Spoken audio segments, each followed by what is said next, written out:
yo les acabo But de I've just explicar qué explained era to you Yom what Kippur. Yom Kippur was. So then, Entonces, ¿cuál what es is it? the spirit of Yom Kippur. The spirit of Yom Kippur is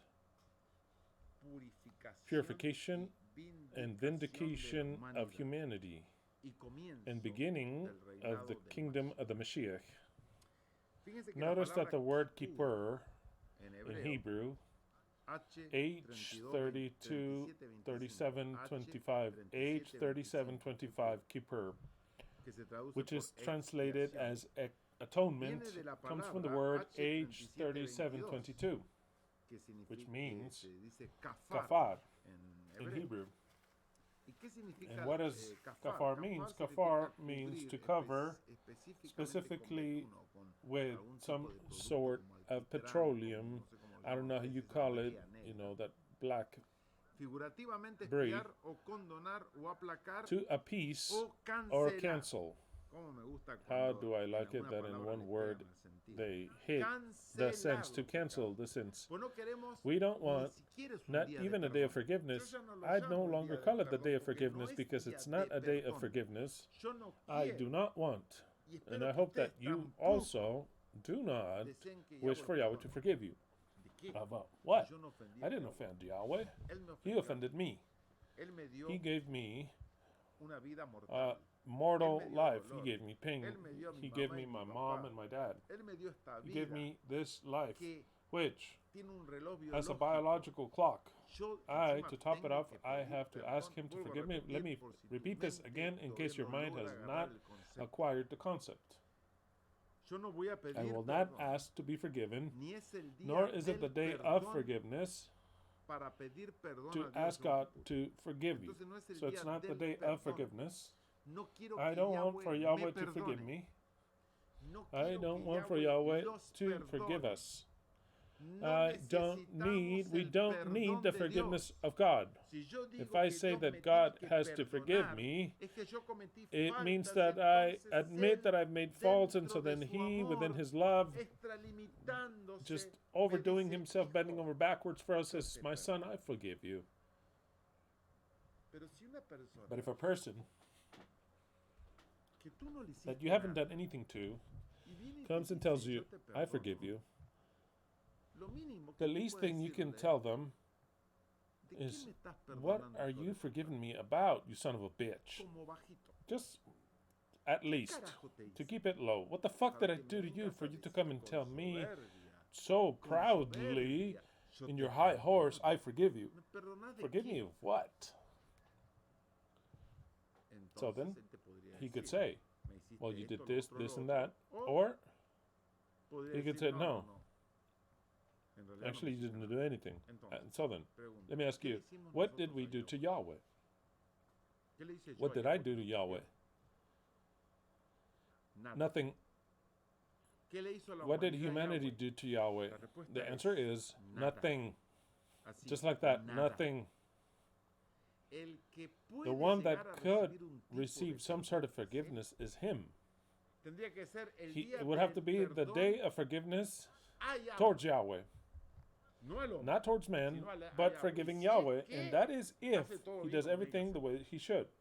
So then, if the one that offended me was Yahweh, not me. The one that gave us death, it wasn't man towards Yahweh, but rather Yahweh towards man.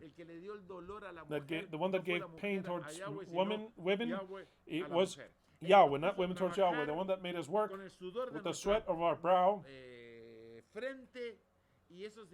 which means the stress, people that commit suicide, that never attain what they want in their life, that they wanted to have jobs and they wanted to have enough money for their whole lineage, and they're embittered their whole life. What do they have to ask God to forgive them of? Yahweh has to be forgiven upon the curse that He placed upon us, that we have to work like slaves an entire life to live, to survive, to be able to actually have a moment of pleasure, because life is a continuous pain, and the moments of pleasure are the absence only of pain. When we have absence of pain, we feel good, but then we go down to reality, but everything's fine, it's all pain. Who placed that pain there? He did. He did. Who subjugated women? He did. he did. Entonces la mujer So then women no tiene que should venir a not pedir come and ask to perdón be a forgiven Yahweh, from ni Yahweh, nor tampoco el also hombre man tiene should que pedir ask perdón a to la mujer. be En forgiven la by the realidad, woman. That is the cuando reality when Él he nos programó para programmed hacer us lo que to do what we hacemos, do, y hablo en and I'm toda la speaking in humanidad, all of humanity, aplastar a la to mujer, crush women. no sirve que It el is no hombre le good for pida men to perdón a la ask mujer women cuando to el hombre forgive them fue when man was programado para programmed to hacer do eso. that. Responde It a una responds to a programación programming that maldita. it's accursed. Entonces So no then puede el hombre, man y cannot, ustedes lo if ven you want to see it desde from arriba, above, desde not from abajo. below. No, mi marido Oh, no my quiere. husband has to ask me to forgive him, that son of a bitch. Estoy hablando No, I'm que not lo talking mío about that. más, I want you to see it from above. en realidad el hombre no Actually, tiene a que man pedirle should not perdón a have to una ask a mujer, woman no to tiene que pedir forgive perdón a la him. mujer. Doesn't have to ask to be Porque forgiven dice, because he "Querida, says, yo hice beloved, I did lo que fui what was programado para hacer, programmed y si in no my lo hago, character es to do it. And if porque I don't do it, it's resisto because I a mi resist to naturaleza, my nature. porque la encauso, Because I porque en directed, I realidad guided cada it, because hombre actually every man tiene has la programación the de programming aplastar of a la crushing mujer. ¿Le women, gusta o no? whether you like it or Lo not. tiene. He has that. Los hombres The excelentes, excellent como men, los like tuyos, some, se resisten resist a eso to that y la and someten. submit that. They Someten esa subjugate that maldición. curse. Tan sometida As como much una as mujer, subjugated as a cuando tiene woman un when she has hijo, a son, le pueden they poner can place una an inyección que no le injection hace that sentir los doesn't dolores, make her pero feel los pain, but the dolores pain están. are there. Yo puedo culpar I a la can mujer blame por women tener for having dolores, pain decir, and say, "Vos sos you're hija de puta. a daughter Vos of a estás bitch teniendo un because hijo y you're tenés bearing a dolores". son, Yo you have te la pain. compro. Shut the fuck up. Los dolores son The pains are psicológicos. psychological. It's what you're Los going through. creaste You vos, created pedí them. You perdón made por them los up. dolores Asked que to be tenés. forgiven Eso for the sería pain. That would be ridículo. ridiculous. Bueno, está Well, it's ridículo just as como ridiculous decir, as if to el say, hombre sometió a la man mujer. Es subjugated ridículo. women. Porque en la It's Biblia dice, ridiculous. In the Bible it says "Te maldigo, mujer". that I curse women, El hombre man se va a will take enseñorear power de ti. over you. ¿Pero por qué? Why? Porque yo lo voy a Because I'm going to diseñar. design it that Ahora way. le voy a And I'm programar going to su program his mind. Vas a vivir You're going to live aplastada crushed por el by hombre. man. No porque el Not hombre because sea a man malo, is evil, no porque el not hombre because quiera the man wants to aplastarte, crush you, porque but yo because estoy I dando am una maldición. giving a curse. Entonces, ¿en qué So then, puta el in hombre tiene what que pedir perdón a la fucking name mujer? does a Nunca. man have to ask to be forgiven by a woman? comprendo Never. lo Do que you digo, understand what I'm estamos saying? en Or are desacuerdo, you mujer. in disagreement? Claro, Right, of exactamente, course. obviamente. Obviously. Sacando eso, Taking that out. que estamos tomando That esa we are maldición taking de that otras curse from another personas que person hicieron que that no hice did yo. what I didn't do. Que no, y que And es toda that una it's all mentira, a porque él lie mismo because la he aceptó, himself y si tempted vamos a her, if we caso, get to that case, los obligó a comer. obligated them to eat. Entonces el hombre So no then a tiene man que should pedir not to perdón ask to de be forgiven of nada, anything, de of nada. anything, A Dios. to God. Entre nosotros Between sí, us, yes, porque nosotros, because we, por más programación que yo tenga, because of the bad yo hago programming that I daño have, a I las personas. hurt Cuando me other doy people, and when I cuenta, notice, y puedo decir, I can say, "Y es mi well, it's my naturaleza de dog mierda, shit nature, pero perdóname, but forgive me, perdóname, forgive porque me, yo because I realmente, en actually, mi alma, in en mi my espíritu, soul no and my quiero spirit, hacerlo. I don't want to be that way. Es una programación It que is a yo la voy a programming that I'm refrenar. going to La voy a refrain. refrenar y cuando I'm going to sienta stop la- it when la I feel necesidad the de need to aplastarte, crush you. no te voy a aplastar. I will put it in Porque check es because it natural. is nature Entonces voy a for me to. So refrenar then eso. I'm going to Voy a refrain it. I'm going to refrenar. put it in Lo voy a check. Put it refrenar. in check. Qué lindo How que es beautiful is that? Qué How lindo beautiful que is es that? eso. Porque entre nosotros, claro que Because tenemos que among pedir us, perdón. we should ask each No other importa to si be está en forgiven, naturaleza. no matter if it's your nature. Of course, I mean, it's using your reason. We see that we have been programmed wrong. So then we say, this dog shit programming, I'm going to place it upon the one that originated it. Who is it? Yahweh. Yahweh. He originated everything. So then it's not the day of forgiveness where, oh, please forgive me. No, no. Yahweh is imploring to be forgiven on that day. Imploring for forgiveness, exactly. But he doesn't receive any forgiveness until he takes everything. On my behalf, he will not receive any forgiveness until he takes everything away. That is why through this act, we, LVE, we shall place all the curses which humanity has suffered. And we won't take away the forgiveness from Yahweh until Yahweh makes this effective. Do you understand what I'm saying? If anybody listening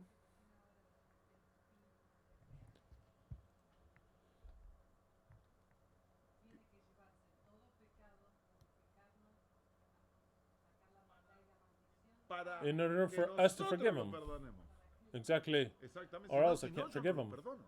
I will Yo no not forgive perdono a a la person that persona is que me está striking me pegando or stealing o me from está me in my robando mi face. cara.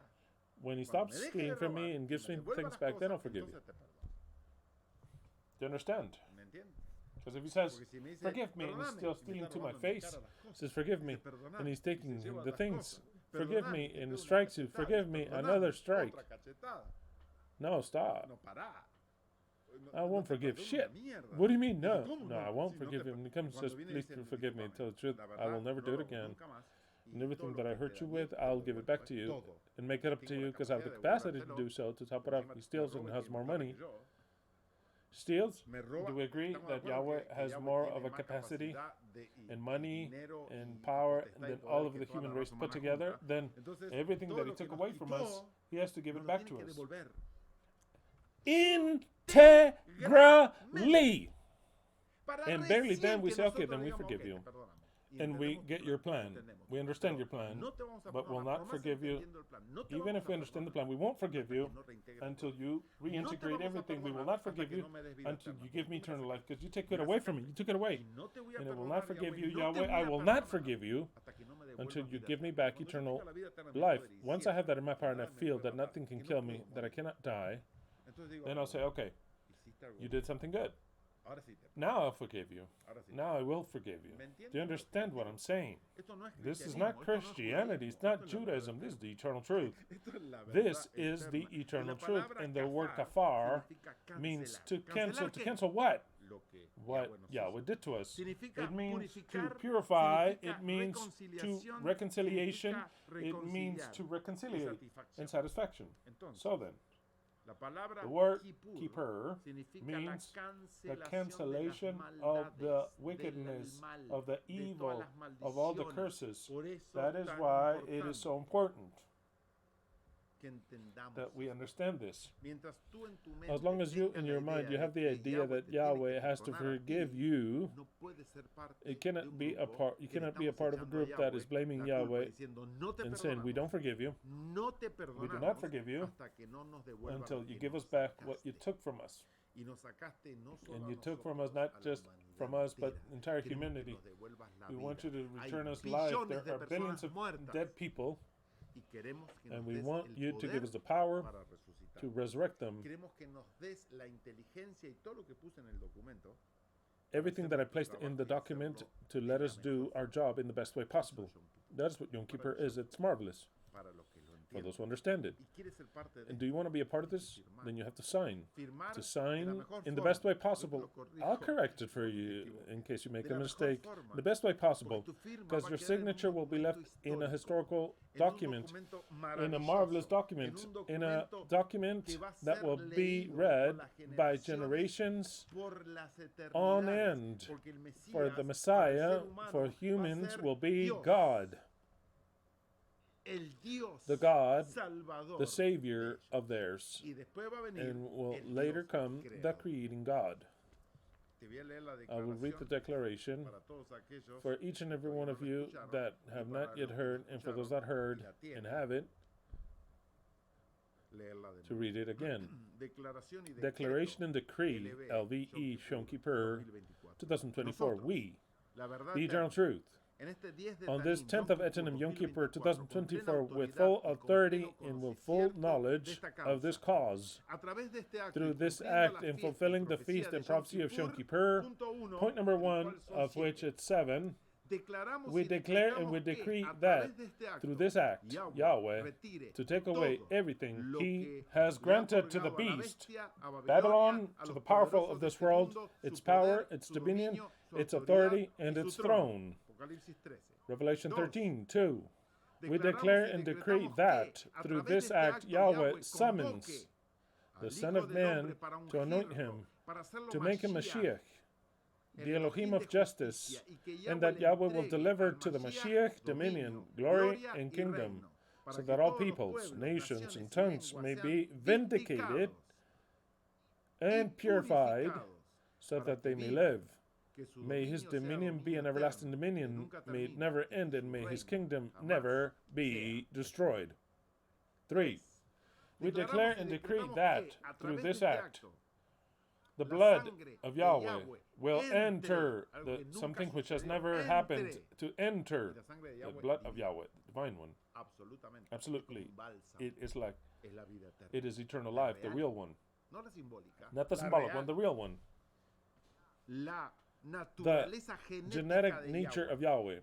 La The sangre blood de of Yahweh to entre enter en el into the templo temple of del the Mashiach, Mashiach, que es el which is the cuerpo, body, para to purify him purificarlo, para and to darle give him vida eternal eterna, life, para que el so that the Mashiach Mashiach will tenga have poder power para to purify purificar and to y give dar vida eternal eterna life to a all toda la humanity. humanidad. Y And entendemos we por understand by purificar purification, a eliminar which la means maldición, to eliminate the curse, o to eliminar eliminate las the curses. maldiciones. Eso es That is what it purificar. means to No purify, por algo not que of yo haya something hecho that they have ensuciado. done that's dirty. No, Nada, nothing. nada, no le hice nada a mi I've cuerpo. done nothing to my Más, body. mantengo In lo fact, I mejor que keep se it the best puede, way possible para que sobreviva, in order to survive, para que in no order se for it to muera de not golpe, die all of a sudden, para que in más order o to give or menos take it funcione. works.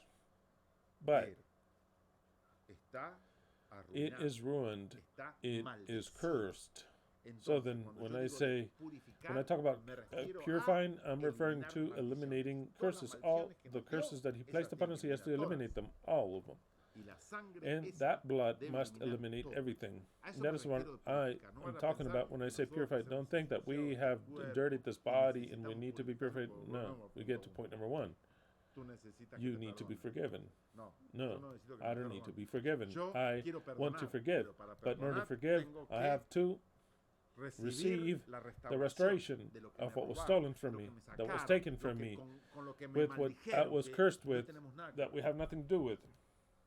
Punto 4. Point number 4. Declaramos y We decretamos declare que and decree a that través de este through this acto act Yahweh Yahweh haga shall make his reposar 7 sobre el spirits Mashiach rest y upon the 7 Mashiach. espíritus. Por Of supuesto, course, lo que está what prometido is en promised Isaías in capítulo Isaiah 11, chapter lo tiene que 11, he has to fulfill it. Es It justamente is el precisely the Haga Mashiach reposar to sobre rest él, upon sobre him, el upon the Mashiach, sus Mashiach, his 7 7 spirits. El The Spirit of Yahweh, que which significa means poder power, absoluto, absolute como power, Yahweh. just like Vamos Yahweh, por ahí. starting with that. Espíritu The de spirit of wisdom. sabiduría, espíritu Spirit of de intelligence. espíritu de Spirit of sabiduría wisdom is en realidad actually ser to be sabio, pero a lo wise to the máximo, nivel Dios. maximum Y God espíritu level. de Spirit of inteligencia es intelligence abrir is to nuestra open our capacidad, capacity. porque nuestra Because our capacidad capacity de hardware and está hardware muy mal. is very bad. El The hardware, abierto open para hardware, que pueda in order entrar for la the wisdom sabiduría. to enter, Porque because nuestro our hardware tiene un has a máximo. maximum. Y llegado a ese And punto, when we ya get to the no point, I entiendo don't nada, understand the no puedo thing, quedó it is chiquito. tiny already. It Quedó was left chiquito. tiny. En cambio, On the other hand, what the spirit of wisdom, of intelligence means is to amplify the capacity in order to receive a lot more intelligence. In order for you to understand, let me read on. Sometimes I'm explaining a little bit, something which I won't do during the rite that we'll do. Now I'm explaining it. The spirit of, where am I? The spirit of counsel, of course. To have the best counsel, God level, God level, not the deceitful God, but the God of knowing everything. The spirit of power, what is the spirit of power? It is to be able to do whatever the fuck you want, everything. That's what power means. Power at a God level, not a power and then later I can learn a little language. No. Spirit of power. Spirit of power of Yahweh. Creative power. Spirit of science. For the Mashiach to not depend on any scientist. Now we don't know anything about anything. We don't know dog shit. Our cell phones break. We don't even know how it's made. That cell phone is. I was watching how a cell phone, or laptop. What do you call the Apple phone? What do they call it? Apple? iPhone. An iPhone. An iPhone. I was watching how it was in a microscope. It was getting bigger and bigger. And it is incredible, the micro nanotechnology that it has. I can't believe it. It is an entire city within a little dot of a millimeter. It's incredible. If something were to break, can we fix it? I mean, we don't even know how the fuck it works. How the fuck are we going to fix that? Exactly. We can't do anything. And don't anybody come here and says, I am an electronic technician. I am also an electronic technician. I know a lot. But the science doesn't let me how to fix. We don't have the tools to fix something that is tinier than a millimeter. No, how the fuck am I gonna fix it? I see things that I can take a little bit like this and like that, but at that level, no, just buy a new one. But the spirit of science is to say, I understand everything, I could design it better, and when I grab the engineers of this world, which I need them, And I'll tell them, look, boys, I understand everything you're doing. Please give me your plans. And they present them to you. I think that's fine, but we're going to fail this. We have to make this better. The energy, we'll get it from a different place because the solar one's very stupid, very slow. It is dog shit, actually. Or we can make it in this way and save it, not in those batteries that blow up and are dog shit. No, somewhere else. We'll make a transference of atoms, if they exist. That's something else that who knows if it exists, but a transference in electricity in the air will concentrate it and send it. And we can concentrate in this tiny thing that has power to make a whole house work, a whole entire city on a permanent basis, because it'll be feeding it. So then, of course, guys are going to say, okay, wow, that is what you call the spirit of science. I don't need no science to explain to me what he discovered or the other one discovered. We know everything that they have done, and we have the capacity of understanding it and making it better to help, not to make do everything on ourselves, but to help the technology for them to not make a mistake. So some scientist with a brilliant idea comes and says, I'll present this to you. We have the capacity of saying, okay, that's fine, but we have to make this a little better, because this right here will have this type of problems, and it'll be inefficient or dangerous, so let's do it this way. Who can do that? The Messiah has to have that. Because it cannot be that some scientist says, well, this is a Messiah, but he doesn't know anything about science. He does know shit.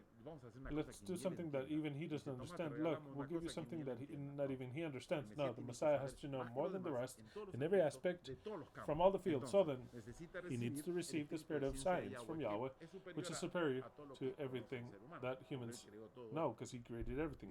Very well. I'll explain it quickly like that. The spirit of fear of Yahweh, which is the spirit of fear of Yahweh, to actually have a parameter which keeps him always under the concept that we are a part of the creation of Yahweh. And even if you're the Mashiach, even if you're the God of humanity, your God creator is superior to you. And you will always be subject to him, always. This is the spirit of fear of Yahweh. Not to say, like Christianity tells us, oh, I want my own kingdom. No. The spirit of the fear of Yahweh is a spirit that is like a programmation that the Mashiach has of becoming independent of Yahweh. He says, why don't you go that way? I have all the power that you have, and actually, I don't want to see you here anymore.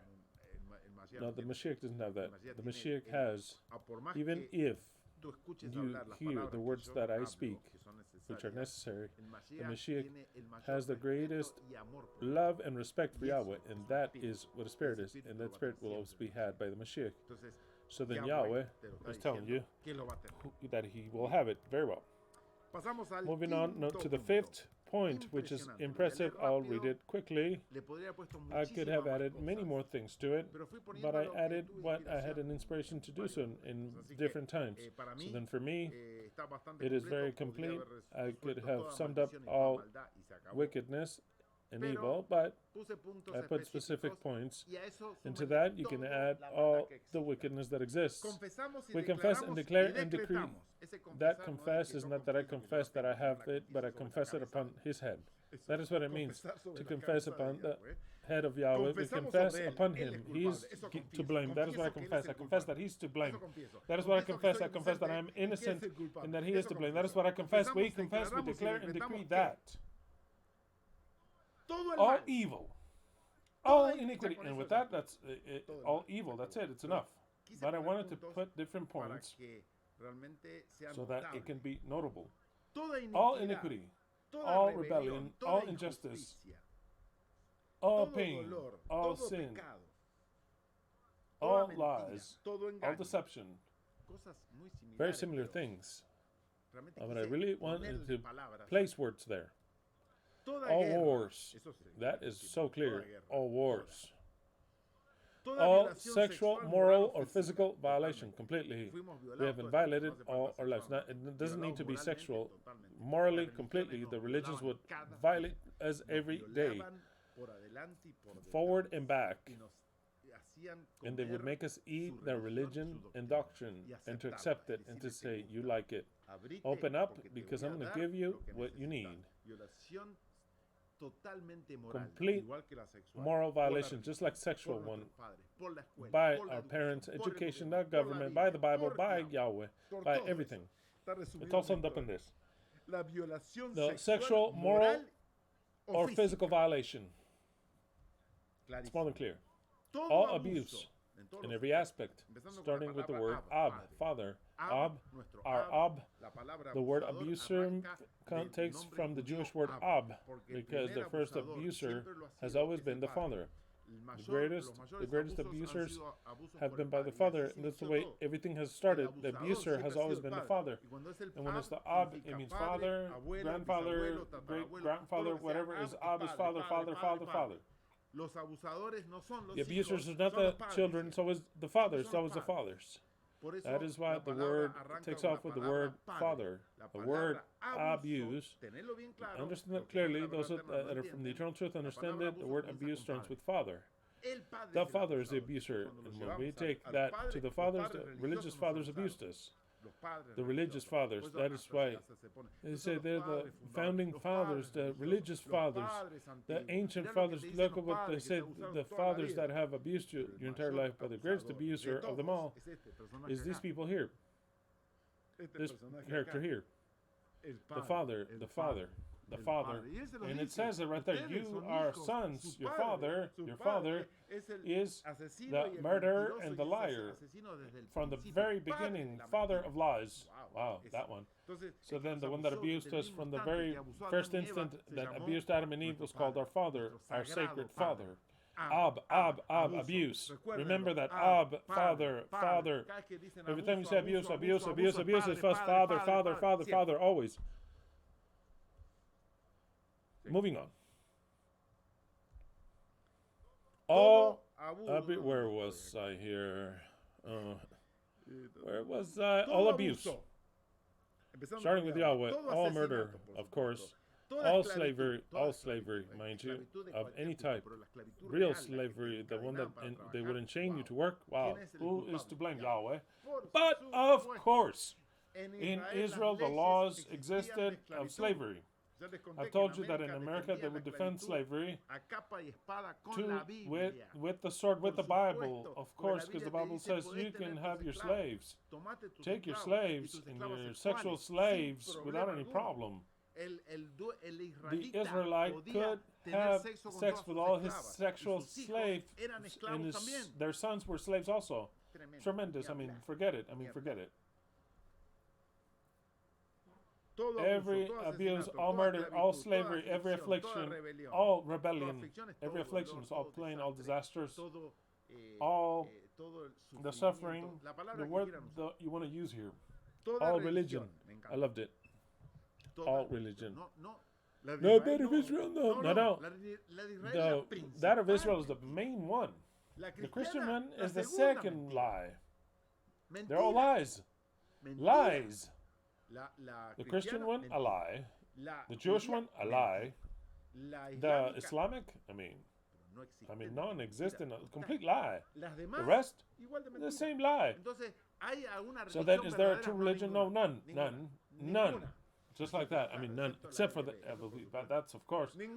No other. The eternal truth is the only one and the last one. That of the Messiah. It is the religion of the Messiah. When the Messiah be elevated to the position of Messiah, then you will see what is the true religion. Now we can talk, everybody can say blah, blah, blah. Now when the Messiah comes, he will have his religion, his law, his Torah, he has everything. So then, every religion that we have ever known up until now is false. And we place it upon the head of Yahweh. Every last one, mind you, starting with the Jewish one, starting with that. Starting with the Jewish religion. I want you to understand, because maybe you read the document and you said, yes, all religion. He should have said every false religion. No, all religion. Not every false religion, all religion. Everything that is called religion unto Yahweh, it's false. All false gods, exactly. There's only one that's true. There, I didn't say all gods, because there is a true God. Some can get a glimpse of him. We see him clearly that it's Yahweh. And Yahweh has no brother or cousin or co-equal, not even an adversary. He is unique, alone. The only one that can see this then can understand Yahweh. The rest is false God. If you believe that there's a God and there's one alone and there's a Satan also, you haven't understood a thing. Just like that, you haven't understood that. You don't understand. You have two. You don't understand. Every false God, every false prophet, exactly every false prophet and true one too. In other words, true that has precisely prophecies that they didn't even understand what are they good for, to understand them a little bit by us, but all that goes there. I've mentioned it all, false prophets, to understand. But for me, it's all false. All false prophets. Every political and a religious beast, but of course, everything that has power as a beast. And speaking of the beast, the mother of all the beasts, obviously, but also speaking about the tiny little beasts. Because for me, Ellen G. White was a type of beast. They're all beasts. All the churches are beasts, the Mormons are beasts, the Adventists are another beast. They're all beasts. You have religious power, you're a beast. Catholic Church is another beast. All religious and political beasts. It could also be, like, for example, we have Stalin, Lenin, and all the communist and socialist governments, they're beasts. They're also beasts. They have been beasts. Not religious, but beasts. In the end of it all, they're still religious because they teach you a way of seeing God or the religion, the non-God, and it's still religious. That's why they're political beasts. So then all type of beasts, religious or political, all government, every last one of them, no government, all of them, mind you, all of them, even that of Yahweh from Israel, all of them. All false. Now, where was I reading? All government, all disease, every last one of them. Even if we shoot out the rules that Yahweh discovered, that Hammer discovered, those rules are triggered because we have a curse. Because you could have a whole bunch of things and not have to suffer the consequences of. So then, why are they triggered? By a curse. No other reason. Why couldn't we have anger, hate, or need of love brutally non-compensated and not have diabetes? Why do you have diabetes or any other disease? High blood pressure, low blood pressure, cancer, and all types of things. And I don't want them to block this video. Careful with the words. Actually, they're triggered by accursed laws. Because it'd be good to feel what you feel and not to develop anything. To feel hate everything that you want and not develop anything. Hammer said some stupid shit. Let us look for the fifth essence and all that dog shit. That it wasn't for that. Bullshit. Hammer, stop saying stupid shit. No, but the crab of the lung is when you need more oxygen just because you feel like somebody's persecuting you, and it's from the white robe told you that it's gonna, and that's true. When you feel that persecution, it's true. When you feel that persecution, somebody's persecuting you, the lung starts to develop cells crazily, which is what you call the crab of the lung. Evidently, it was not because of smoking or anything else. It cannot cause the body to develop anything, no matter what you place in it. The body will not develop new cells. Cannot develop and says, we have to make this organ bigger. To smoke your whole life, it could kill you because you could block your lungs, but it's not going to develop an overpopulation of other cells. It cannot. Scientifically, physically, you cannot develop anything.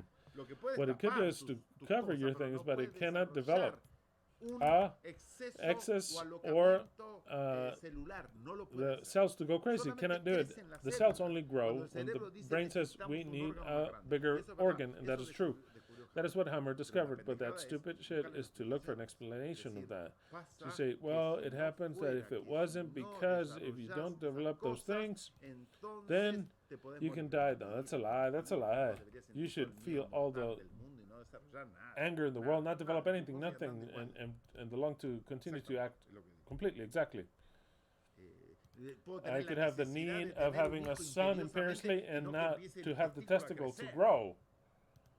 Oh, because in the mind it says we have to have a testicle like this in order to have a son, or the women in their breast, all the problems of the breast, because they have to give more milk. So the brain says, okay, let's make breast cells like crazy, big ones like this, just make them. No, that is what you call a curse.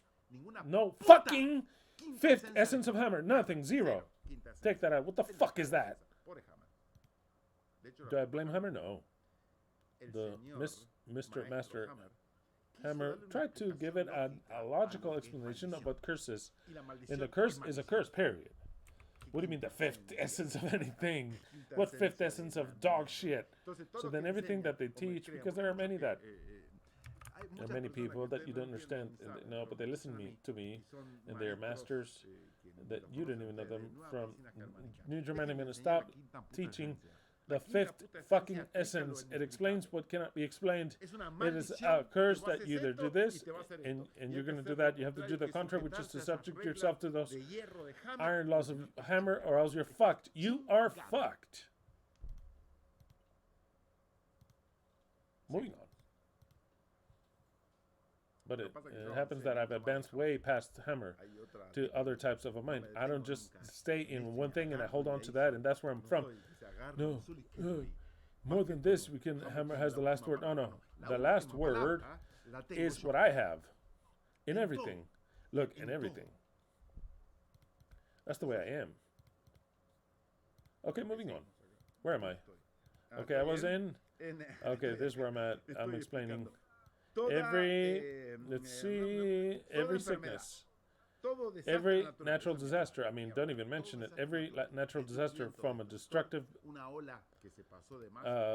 wind, a wave, a cold, heat that is no good, I mean, don't even mention an earthquake. When the fuck should the earth move? Never, ever, ever. Volcanoes, but of course not. And all the rest that has to do with natural disasters, all that, Yahweh, we're gonna fix everything. Never again a natural disaster. Who the fuck wants a natural disaster? Every pain and animal death. It could be repeated, but I could care less. Every animal that has ever existed, for me, it is justice that they exist again. I would not let another dog be reproduced again. Not another dog would I let him to be reproduced. If I have that power, I say, we stop the production of dogs here. No more small dogs. Why? Because we're going to resurrect all the ones that have died before, and as they're necessary, instead of bringing a new one, we're going to resurrect the ones that have existed, because the dog that Adam and Eve had, if they had a dog, I want to see him. And we can resurrect them and for some to have them, so then when they all have their dog or whatever, and they say, hey, no more dogs. No more dogs. Because they are alive. Once all the ones that have ever existed for these 6,000 years, so then right there the Messiah will say, okay, now you can reproduce, but careful. It's not, don't do it crazily, we do it slowly and whatever's as needed. I would apply that at every level, mind you, from the human beings until everything. Okay, moving on. Every curse, of course, everything is every destructive plague. I hate the plagues. I'm so sick. I can't even enjoy a fucking watermelon, because if it wasn't a dog or a cat or a rat, or if not, it is that the cold came and the watermelon died. I have not been able to enjoy one watermelon that I've planted. I'm sick and tired of all the plagues and everything. And imagine if I lived after that. Oh, mamma mia. I mean, what a curse. Every destructive plague. Every lethal vegetable poison. Nothing that has poison should exist. Nothing that is poison, not even tiny like this, just a flea or nothing that causes pain or anything or kills you little by little, or a serpent. Nothing that can destroy you or that has poison. Why poison? In what evil mind did he want to do something that you touch a frog and then you die if it has, or why anything that floats that have such a concentration of poison and humans die? Wow, an absolute insanity, complete insanity. Every animal poison that has ever existed upon the head of Yahweh, and not just animal but vegetable. I am sick and tired that the trees are dog shit. Most of the trees, for us to not say, they should get at least something to eat. Something to eat. There shouldn't be one sole fucking tree that is good just to look on. No. If it's good to look at, it's good for shape. What does it give you to eat? It has to give you something. Some fruit that is edible and delicious. It has to be, do you agree with me? Or else why do we want a tree that just give us a pineapple and then also something delicious, and every time that it doesn't just fall, and that it's there until we want to eat it, like a fridge, and when it gets to its mature, it stays there forever. It's been 20 years that I've had that fruit, nobody has grabbed it, and stay there, keep it there until somebody comes to eat it. But that apple cannot fall. If I want to plant, then I'll take it. Take the seeds, and then I'll plant, but don't cast the seeds all over the place. No, because then, since nobody eats me, I'll throw everything to the ground, and it's nasty all over dog shit. And then there's no cherries. What do you mean there's no cherries? What do you mean there's no cherries? I learned that from Yeshua. At any point in time, I want to eat cherries. And he showed me the path. Now I understand it. I understand the Messiah gets upset with all that. The Messiah knows that it's not a time to eat figs, but when the Messiah wants to eat figs, there's better be a fig tree, or else I'll burn it down. What's it mean? That the fig tree has to always give figs. Whenever I want to eat figs, I will eat figs. I want watermelons, there better be watermelons. When I eat any strawberries or whatever the fuck that I want to eat, the tree has to have it. And never go bad. What do you mean it's going to go bad? Only if an animal needs one should it fall. Or if a human needs one and the guy has them available there. The most like to this is like my lemon tree. My lemon tree keeps my lemons for months. 4 months. Keeps them up. 4 months. Beautiful. And wow, if all the fruits were like that. Because Minto gave me a very delicious apricot. It grew and grew, and it had its apricots, the beautiful ones, and when they were beautiful, these bugs came and ate it up. And the birds later, I had to put things up there so that the birds wouldn't come to eat them. And then I just enjoyed a couple of them. Minto said, no, the thing is that you have to take the green ones out and then mature them inside. But if they're mature on the tree, anything else will eat them. What did I learn? I learned that what I didn't eat and I protected them, they all fell to the ground and they're rotten. Now, when I eat a fucking apricot, so then there isn't, what is the solution? Like the Messiah said, now I understand it. Fucking apricot. I curse it. I'm not going to curse my apricot. No, what I'm going to do is bless it. Tell him, look, when I have power, look, apricot, from here on out, you're going to get flowers constantly, beautiful. And then apricots, when you know that you're pretty heavy, then you stop. You stop and you stay there. And in the measure that we eat the fruit, then you get more fruits and all the rest. And then you grow until they say stop growing. And stay there, and that's it. It's over. How beautiful. It's spectacular. Okay. Simple. Life can be simple. That in every aspect. I loved it that Yeshua says, I want figs. There wasn't, then fuck it all. Oh, you've never seen that prophecy that way. The Messiah says, but Lord, it's not time to eat figs. You're talking to the Messiah, you idiot. The Messiah wants figs. If a plant does not give figs, then I'll dry it up. So then all the trees heard the Messiah, and they're hearing the Messiah. So what is this guy saying? If there are no fruits all the time, then I'll dry you. Fuck it all to hell. And they're going to start to produce fruits, moving their ass, these trees, to give fruits, and every last one of them. What do I produce? The pine tree says, what am I going to produce? Make something up that's delicious. I'll try it. If I don't like it, then watch out. Everything has to be without poison, and delicious. So then where was I? Okay, I am in every poison, vegetable, and animal has to no longer exist. So many poisonous plants. You miss out. You get lost in the desert, and you're surrounded with a whole bunch of oranges and everything. No, a whole bunch of desert plants that the most probable thing is that they'll kill you. They're poisonous. And then try to find something to eat. You cannot be that way. Every tree has to be edible. Every leaf. If I want to eat them, I could eat them, and for it to not hurt me. The thing is the same thing with every animal. So then one will do something spectacular. The poison should not exist. Every lethal drug, and what enters right there, any substance the animals can produce, or the vegetables, all false medicine, but of course, because every medicine has been false, so then every false medicine upon Yahweh, every false science, of course, there's true science, but it has to be developed even more. Whatever has been lying and false unto Yahweh, all false education has been all. There's no true education. The only true education is the one that you're listening to today, which is called the School of Mashiach. No one else. More than this, there isn't. Or else just go and look at something else if you like something else. But there isn't any more true than this. So then, all the education unto Yahweh, because it's false. Where was I? All division and all racial, moral, religious, and political hatred. Of course, I am against for Yahweh to have invented to make people that are black yellow, white, ugly, beautiful, give or take, mid, disasters, and beautiful, super beautiful ones. How do we fix all this? How do we fix all this problem? Blacks want to be white, and they're proudly black, but I think that because they can't stop being black. I am talking about the ones that I hear here, the Americans, not those from Latin America, but the Americans, they have such a pride. But I think that pride was demonstrated by Michael Jackson, that if they could be black, they would whiten their skin. But since they accept their faith of being very dark and shiny black, they say, what a pride I have of this. But in the pride is born in a situation that they cannot change. Okay. Is that so? Let me say, diversity and all that is fine, and I accept it, and I like diversity. But what happens if a black person wants to be white and a white person wants to be black? What would happen? What would happen there? What happens there? Are they going to be bitter their whole life? And what would happen with the mixtures? If we were to get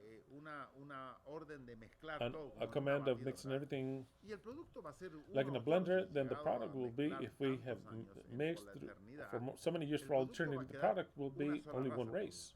Except for the founding fathers. Exactly. They're all going to be left of the origin that they had. Do you understand what I'm saying? Does that make sense? That makes no sense. So what did Yahweh try to do with making people so different? Is it that? I know. There must be a solution. I don't have it now, but there must be.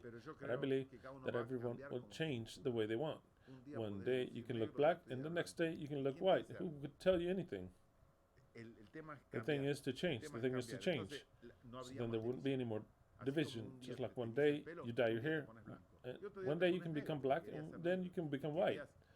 And you can have the experience of becoming black and have the experience and then white, and that's it over, and you're not limited. And I don't know how it'll be. I'm just making things up.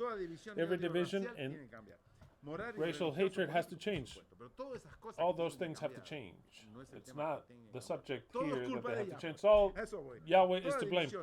All political hatred, false education, and division, it's all Yahweh to blame. All physical decay. When I say physical decay is everything. From the smallest wrinkle since you're born, and you don't have the capacity of thinking like other people. When your brain is not so good, your intelligence is not so superior, then that decadence is Yahweh is to blame. Everything that we have suffered, old age, are horrible.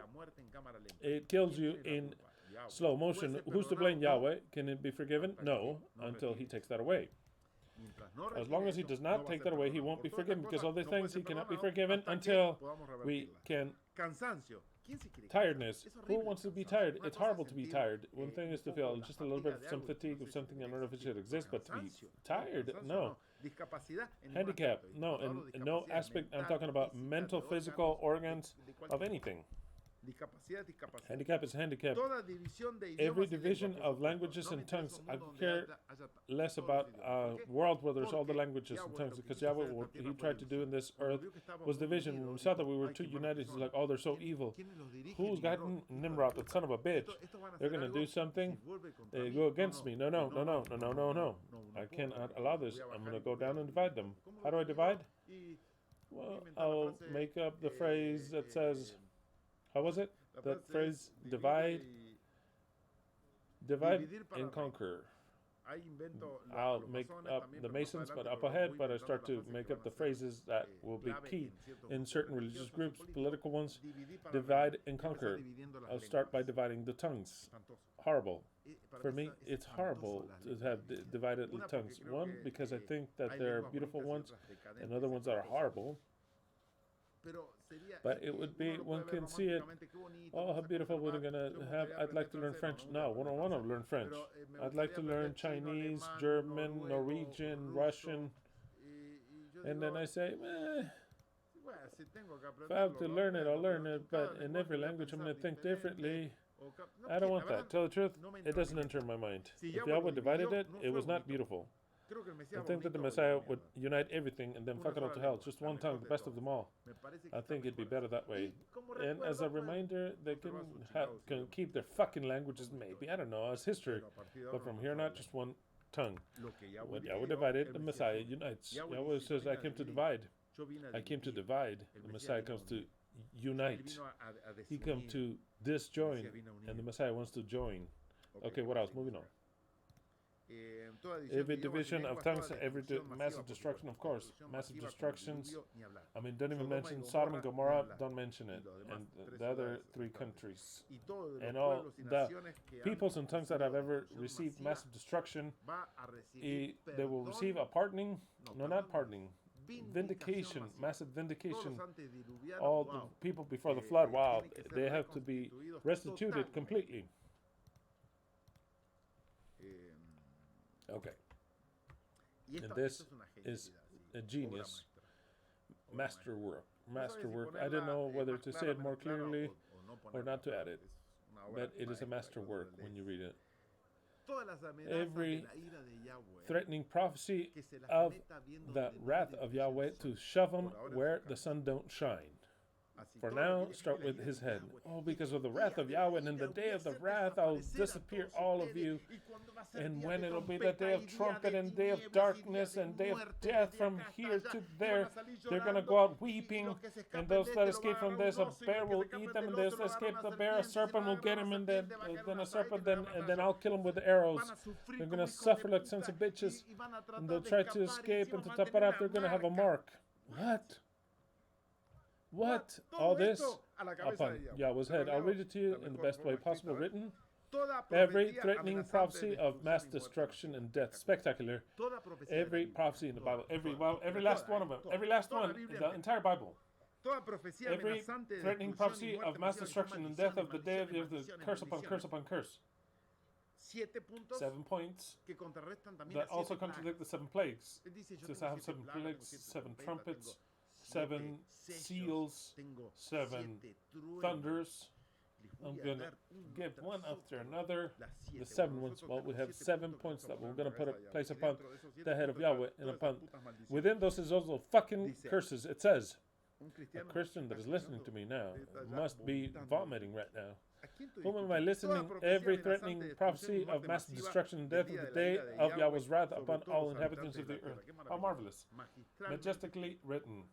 Majestically written on artwork, a work of art, just like that. And you haven't even commented what you like. Here you could comment to be more explicit and say what I felt when Christian read this document, because you weren't even expecting it. You didn't even know what the fuck I was going to read. You couldn't even imagine what I was going to read. Maybe you're going to say just 2 or 3 words that we all transfer all these things upon Yahweh's head, and we transfer our sins, our wickedness. I don't know what the fuck you were thinking, but now I want you to tell me, those that were live or now, in the previous one, what you felt actually. If it really moved you, what it moved you inside. I'm interested for you to comment in this video what you felt actually.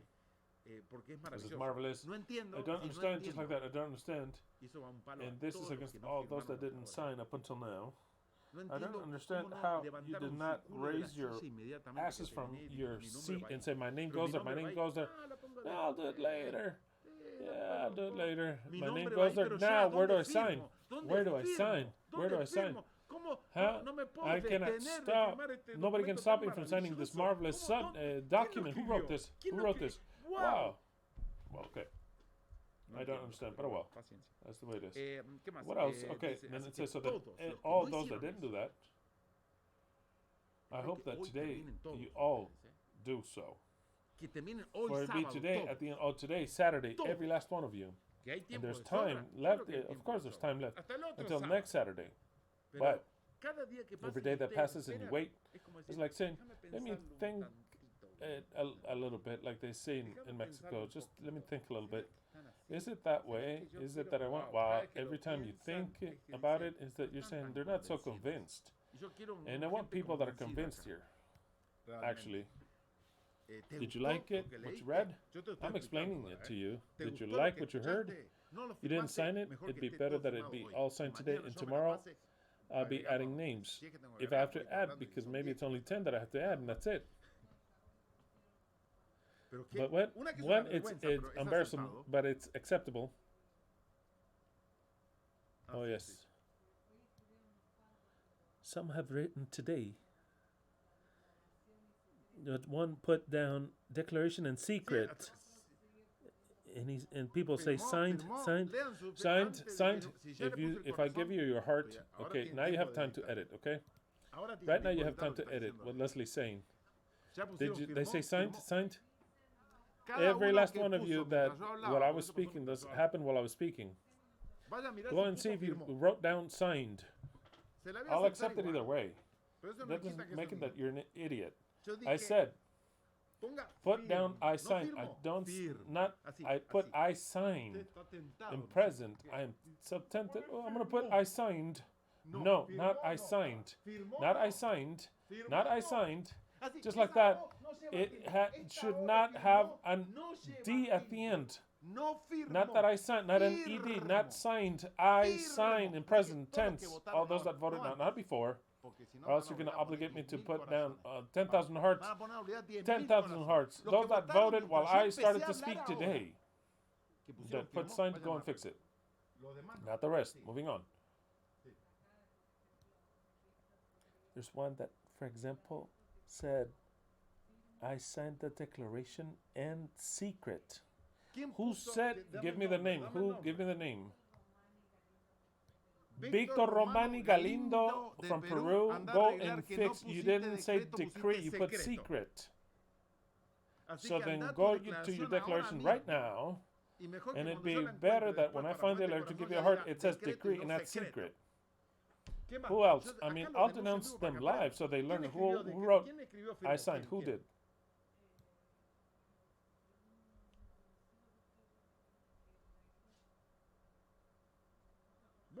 Julio Aguilar? Julio Aguilar, you put I signed. Julio Aguilar, you wrote down I signed. Take the ED, Francisco Aguilar, not Julio. Oh, I said whatever name. No, not Julio, no, Francisco Aguilar. Francisco Aguilar, you wrote down I signed. And then it's not I signed, it is I sign. It is I sign. Very well. I want you to check it real quick. Look, real quick, I'm going to check it because here I come. Decree has to have a capital D. Well, there's a whole quantity. Okay, that's fine. All comment now. If you're listening to me. Okay, moving on in what we're doing. Because we have yet to, it's 3 hours and a half. I still have to wrap this up. Okay, moving on. We are in all destruction, every threatening prophecy of mass destruction and death of the day of Yahweh's wrath upon all inhabitants of the earth. What a magnificent paragraph long, but you have to read it that way. I'll read it again. Every threatening prophecy of mass destruction and death of the day of Yahweh's wrath upon all inhabitants of the earth. Spectacular. There's comma right there. Yes, spectacular. Because all the prophecies of Yahweh, we put him back on his head. It is the only way that for him to not carry them out. Because as long as they are written, I'm going to fulfill them unless we put him back on him along with his curses. It is very important. The mark of his own beast. Why didn't it say the mark of the beast? Because we understand that it's his beast. He created it, he taught it, he trains it, he gives it power. It's his beast. Don't come and tell us the mark of the beast. No, it is his beast. So then the mark of his own beast. And his prophesied 7 plagues, destructive plagues. Exactly. I want, along with all those that sign, to tell Yahweh, the mark of the beast which is your own goes upon you. Somebody will have the mark as you. Because in this point in time, we confer, swear and decree that all these evils that Yahweh is still pronouncing upon humanity and is still creating, because it's his own beast, because it's his mark, because it's his prophecies, his 7 plagues, we have to transfer them unto him. Do you understand what I'm saying? It goes way past the wickedness that's already been caused. It is the wickedness that is still not taken place, like the deaths that have yet to take place. All that, the only way of stopping it is by transferring it upon him and says, this is your fault, take all this. And it stops. You understand what I'm saying? It is to understand, to go way past what it says there. So then I'll read it again because it's spectacular. Every threatening prophecy of massive destruction and death in the day of the wrath of Yahweh upon all the inhabitants of the earth, the mark of his own beast, and his prophesied 7 last destructive plagues. All that upon the head of Yahweh.